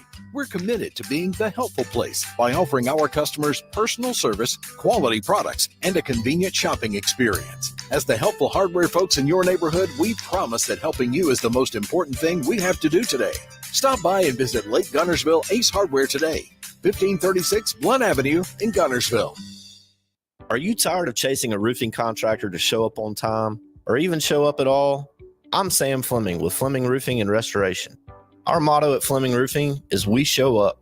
Our goal at Fleming Roofing is to provide the reliable customer service that you deserve, and we have the resources to meet all of your roofing needs: residential, commercial, industrial, replacement, or repairs. We are manufacturer certified for roof coatings, single-ply membranes, and asphalt shingles. Whenever you need a roofing professional you can count on, call Fleming Roofing and Restoration. We are committed to finding the solution that meets your needs. We don't have quotas or heavy-handed sales tactics. Fleming Roofing, we have expert experience. We show up. Free estimates, residential, commercial, industrial, replacement, or repairs. Check us out at FlemingHSV.com. FlemingHSV.com. When you need a quick response, it's Fleming Roofing and Restoration. We show up.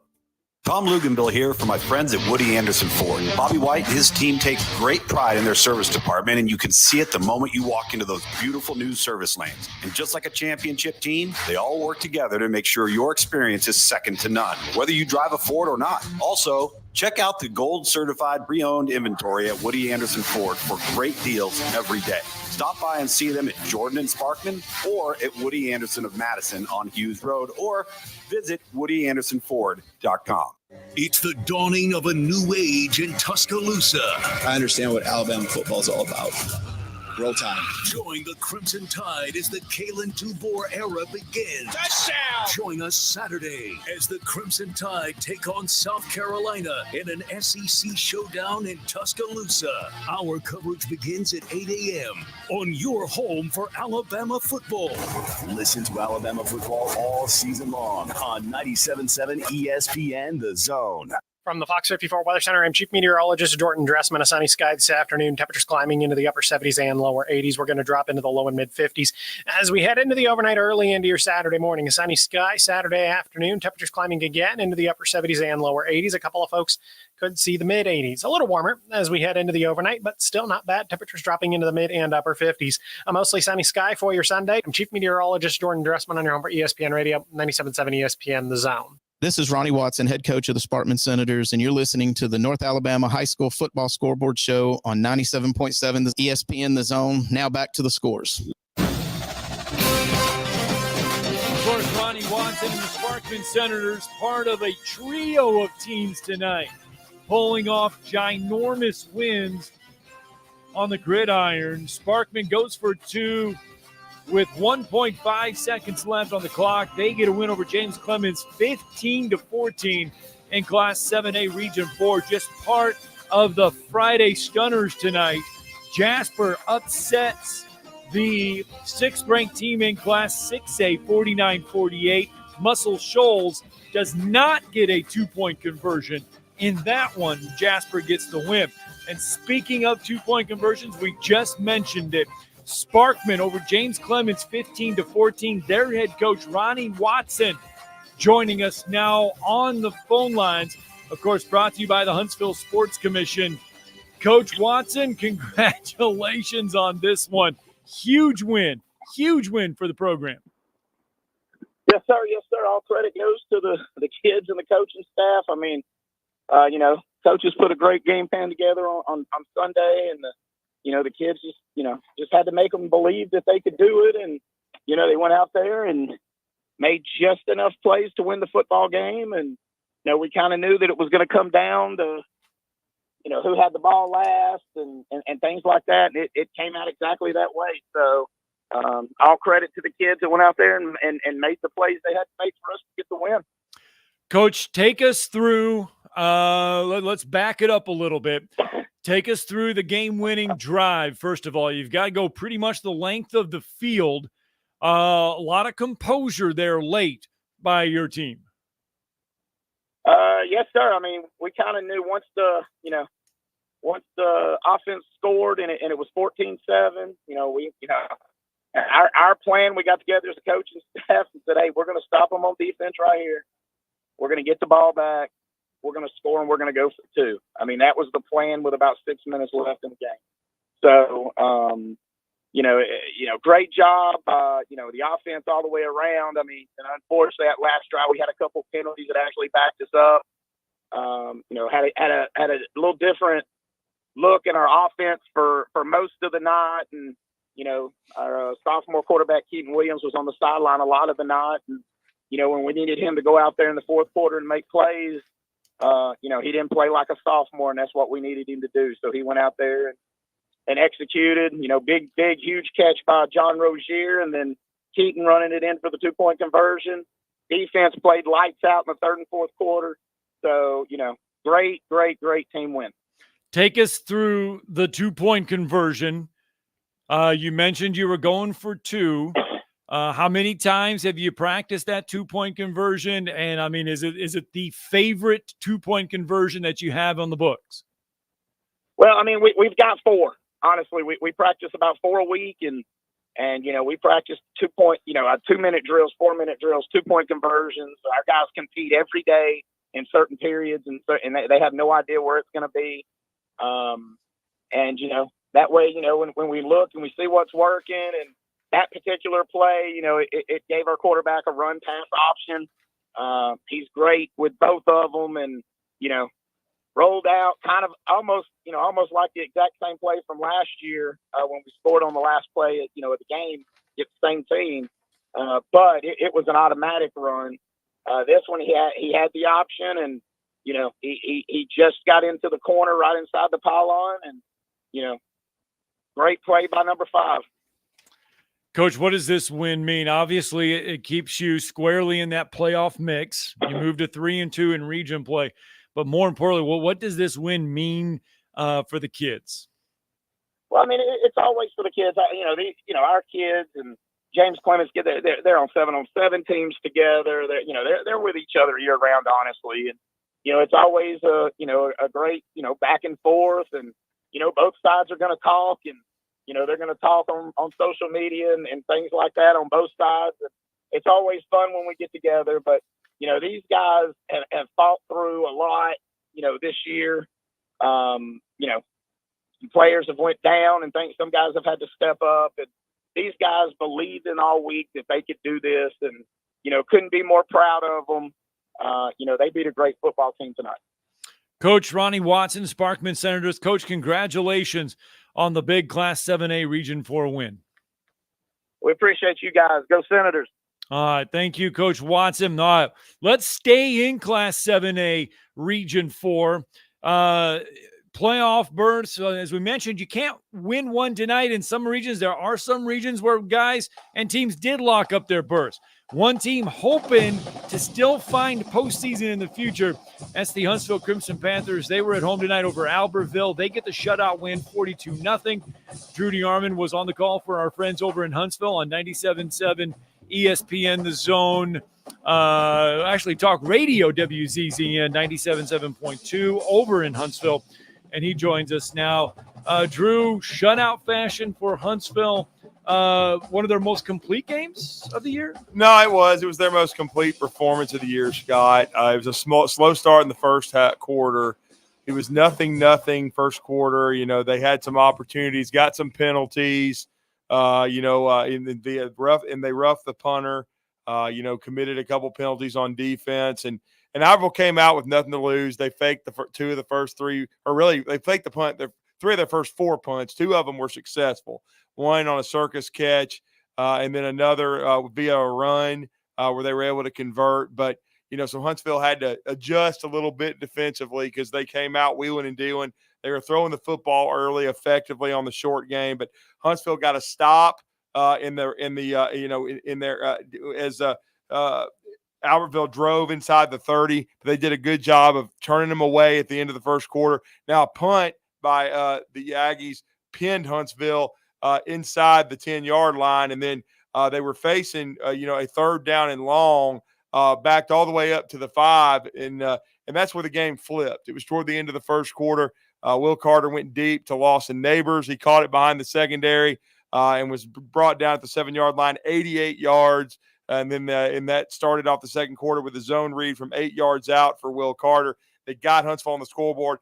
And then really, I thought the other turning point in the game was the next possession. Jagger Richardson runs back a 50-yard pick six to make the game a 14-0 game. And then Huntsville played field position football the rest of the second quarter, cashed in a 1-yard touchdown, from Marlon Jones. That really gave the Panthers a 21-0 lead. It was very commanding going into the locker room.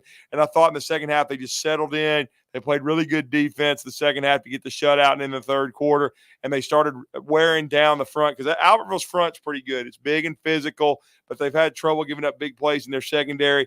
But Huntsville was able to wear them down with Jackson Spencer kind of pounding the rock. He got into the end zone twice in the third quarter, and that kind of opened the floodgates, and Huntsville had 3 rushing touchdowns in the second half to win going away 42-0. And just really, I thought, played a really solid football game. Jagger Richardson also had a safety on a sack in the end zone. So it was a good performance in all 3 phases, offense, defense, and special teams. Only drawback was a couple penalties earlier for the Crimson Panthers, and then they had a couple of PATs blocked in the second half. But overall, I thought they took care of business. And then hats off, we just heard from Ronnie Watson. That's a huge win for Sparkman. They've really had some all-timers. They have been so so close in this 7A Region 4 race. Every game for them just about has gone down to the final play. Don't forget, at Austin, it was 31-30. They missed that 2-point conversion, had a chance to win. Then they beat Huntsville 14-12 in a slobber knocker, and then they find a way to win tonight on the final play, basically, against James Clemens. Hats off to them. And now this region, I saw the game finally went final, 42-28. Austin wins over Bob Jones. So Austin continues to control the region, but the 2, 3, and 4 still a lot up for grabs right now. Yeah, and Huntsville still in that mix thanks to their win tonight. Got to win. We were talking to Jimmy Gay this week. Got to go 1-0 4 straight weeks. This is 1-0 this week. Got to go 1-0 next week. Very tough road trip to Florence, Scott. Yep. In our game of the week, I know they won 38-7 over at Joe Davis over Grissom. So that's going to be a tough challenge for the Crimson Panthers. But again, got to keep battling and got to go 1-0 over Florence next week. But a really good win for Jimmy Gay at home, coming for Huntsville High, 42-0, their second shutout of the year. The first being Hazel Green, 27-0 in game 1. All right, Drew DeArmond kind enough to join us for a couple minutes there. Huntsville victorious tonight. And again, Austin does get that 42-28 win over Bob Jones. So we move Austin to 5-0 in the region play. Bob Jones falls to 2-3. So if the playoffs were to start tonight, your 4 teams in would be Austin, James Clemens, Sparkman, and Florence, with Bob Jones and Huntsville sitting on the outside looking in. That's if the playoffs would have started this evening. Let's start running down these scores real fast for you. Let's go Class 7A. Class 7A scores. All right. Sparkman over James Clemens, 15-14. Huntsville over Albertville, 42-0. Florence over Grissom, 38-7. And Austin over Bob Jones, 42-28. Let's go Class 6A. Class 6A scores. All right, it was Southside over Buckhorn, 36-21. Hazel Green over Lee, 30-12. Fort Payne, 28-18 over Gadsden City. And it was Mate Jemison over Decatur, 28-21. That one was played last night. Class 6A Region 7, Jasper over Muscle Shoals, 49-48. Of course, Muscle Shoals checking in as the 6th-ranked team in Class 6A. Hartselle over Athens, 21-19. Coleman over Columbia, 61-6. In Class 5A we go. Class 5A scores. Guntersville over Scottsboro, 34-7. That one was a battle of top 10 teams. Guntersville, number 2 in the state. Scottsboro, number 9 in the state. Sardis over Douglas, 20-0. It was Boaz over Brewer, 52-26. In Class 5A Region 7, Russellville over Hatton, 56-8, non-region contest. It was Fairview over Priceville, 48-21. West Point over East Limestone, 28-27. Ardmore over Lawrence County, 27-17. Let's go Class 4A. Class 4A scores. All right, Class 4A Region 8. It was St. John Paul II Catholic over DAR, 37-23. It was Plainview over North Jackson, 33-32. Madison Academy over New Hope, 52-0. It was Westminster Christian Academy over Madison County, 40-21. Class 4A Region 7, West Limestone over Wilson, 49-14. It was West Morgan over Danville, 61-14. Central Florence over East Lawrence, 49-14. Brooks over Deschler, 44-21. Class 4A Region 6, Aniana over White Plains, 24-7. Cherokee County over Hoax Bluff, 35-21. Of course, Cherokee County, your 3rd-ranked team in Class 4A. Anniston over Etowah, 37-8, your final. And Alexandria over Asheville, 48-7. Class 4A Region 5, it was Fultondale over Haleyville, 40-21. Hamilton falling to Good Hope tonight, 28-6. Let's go Class 3A. Class 2A scores. Class 3A Region 8, we visit Geraldine on the road, taking on Brindley Mountain. And it's Geraldine, your 8th-ranked team in Class 3A, victorious 63-14. Fife checking in at number 5 in the Class 3A rankings. They're over Whitesburg Christian Academy, 49-7. Holly Pond over Asbury, 44-7. 2-0. Class 3A Region 7, Lauderdale County over Sheffield 53-20.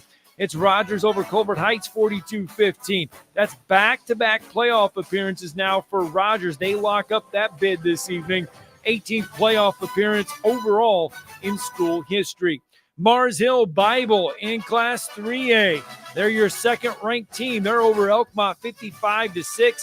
It's the 8th straight playoff appearance for Mars Hill Bible. They lock that up tonight with that win. Colbert County is victorious tonight over Clements. Let me get your final for that one. I know I've got it sitting here. I know it is a final. I saw it just a second ago.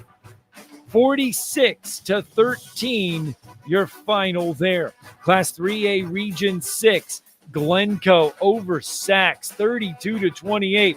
JB Pennington falls to Piedmont, 41-21. I tell you what, Piedmont in Class 3A, they've got it rolling now. They're the third-ranked team in Class 3A. They are on fire. Their seventh straight win to start the year, 41-21.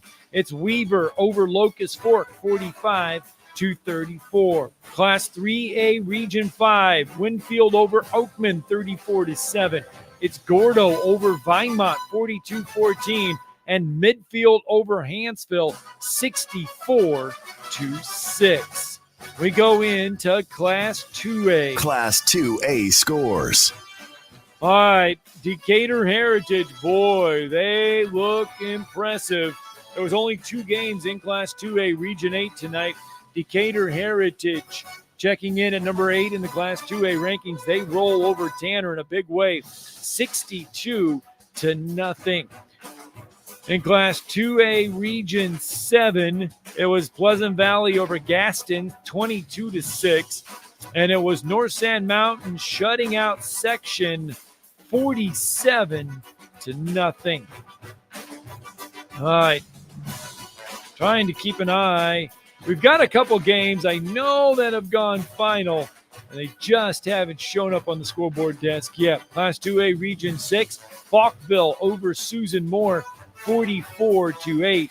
And it's Coosa Christian, 49-8 winners over Cold Springs. Of course, Coosa Christian, your third-ranked team in Class 2A. Let's bounce into Class 1A. Class 1A scores. All right, Valley Head going to blank Woodville tonight, 53-0. And it's West End going on the road. They're going to get the shutout win over Eider, 33-0. Spring Garden over Galesville, 27-12. Class 1A Region 7, Hackleburg shuts out Phillips, 53-0.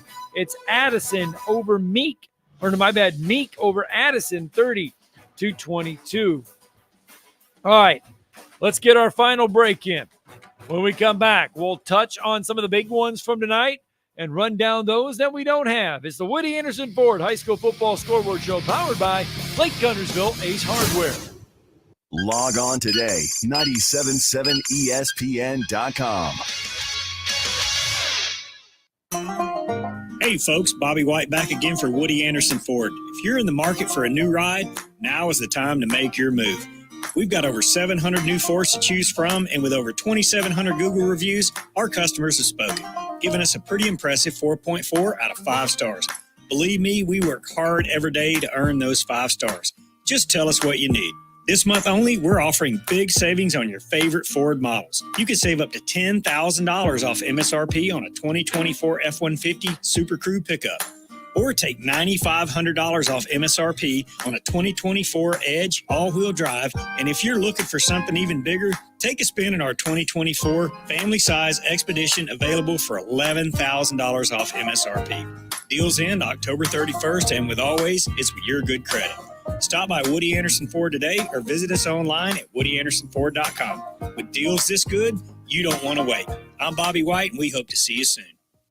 Lake Guntersville Ace Hardware is your locally owned and operated hardware store. We're not just about numbers, we're about helping neighbors, because our Ace Hardware store is part of your community.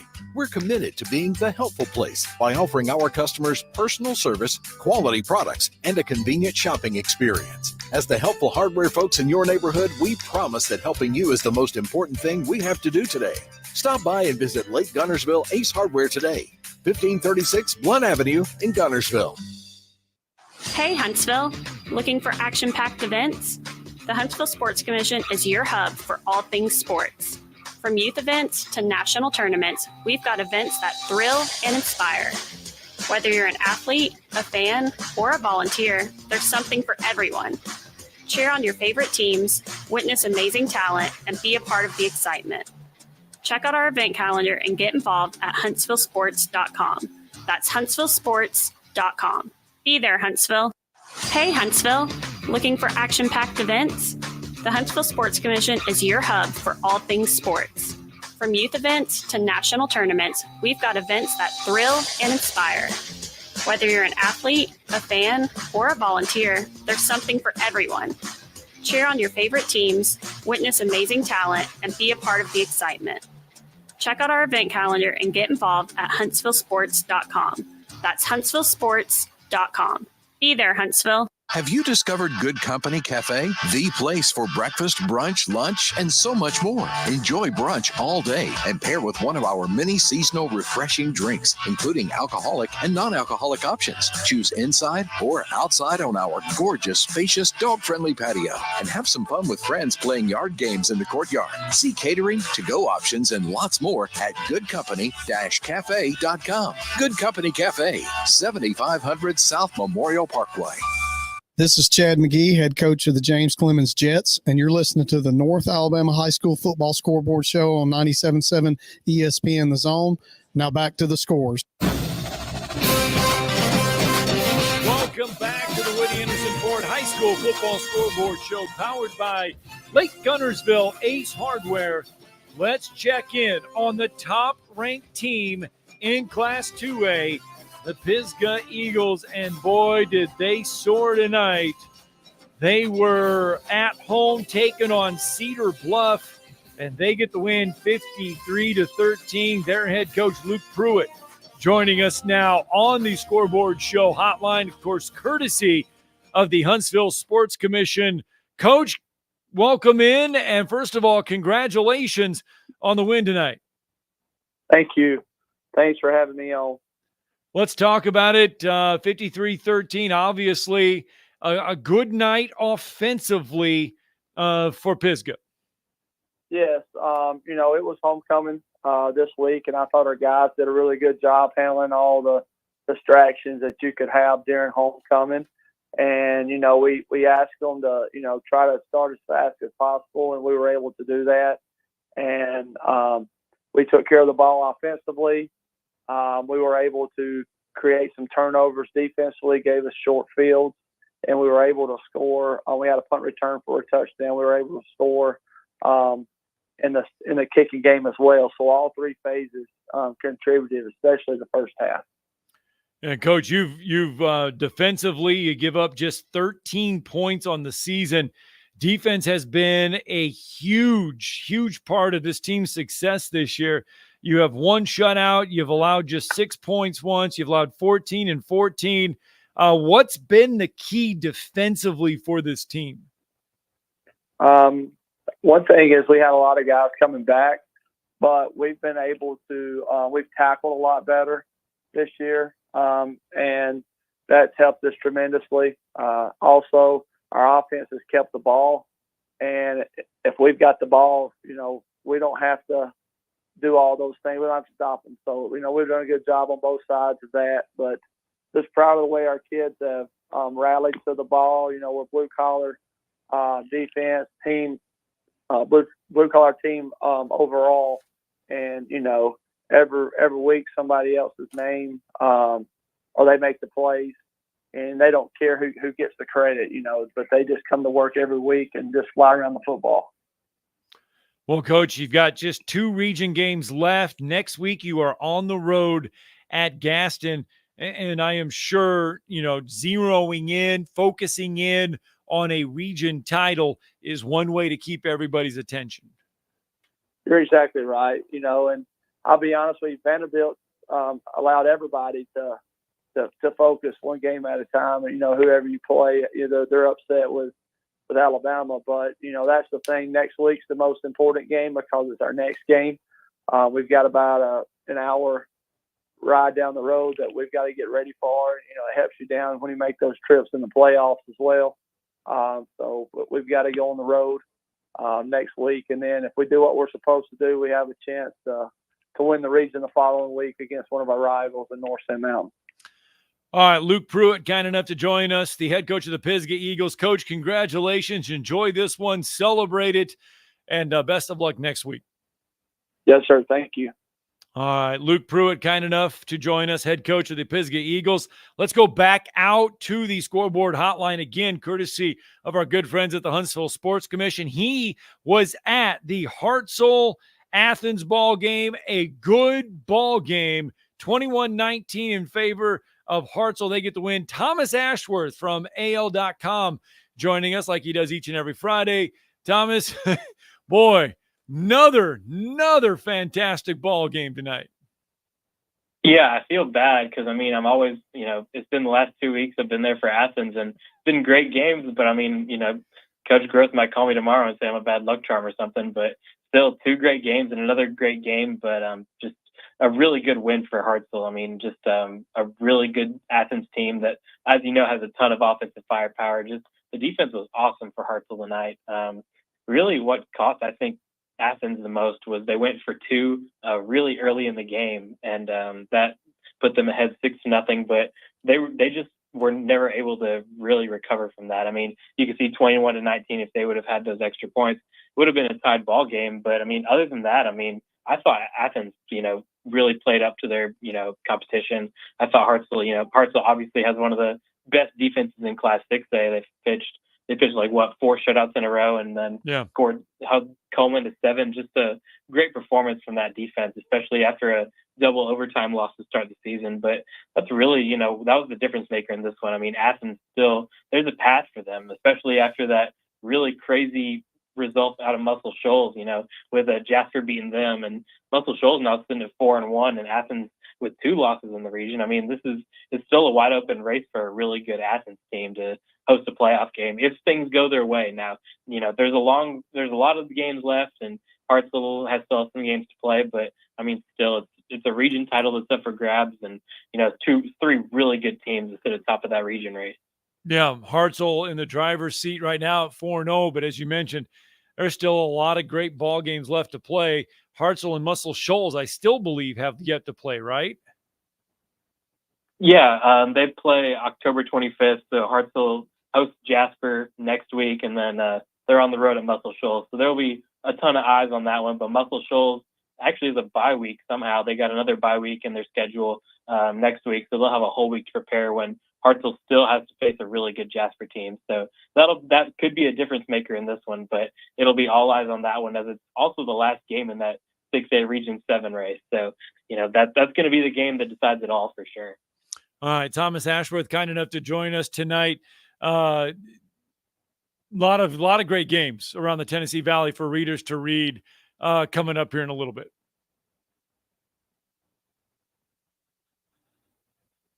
Thomas Ashworth, kind enough to join us, and like he does each and every Friday. So, all right, short time left here on the Woody Anderson Ford High School Football Scoreboard Show. Next week, folks, we could crown region champions on the show. Always a fun time to do that. And playoff first next week will be sewed up. We had 2 of them tonight for sure. There were other ones. We just didn't get a time to mention everybody that locked up a playoff berth tonight, but I know there were other playoff berths locked up. Next week, several more will stamp their ticket to the postseason. We'll have it all for you. Big thank you to all of the coaches. Big thank you to everyone that helped get this show off and running tonight. It was the Woody Anderson Ford High School Football Scoreboard Show, powered by Lake Guntersville Ace Hardware.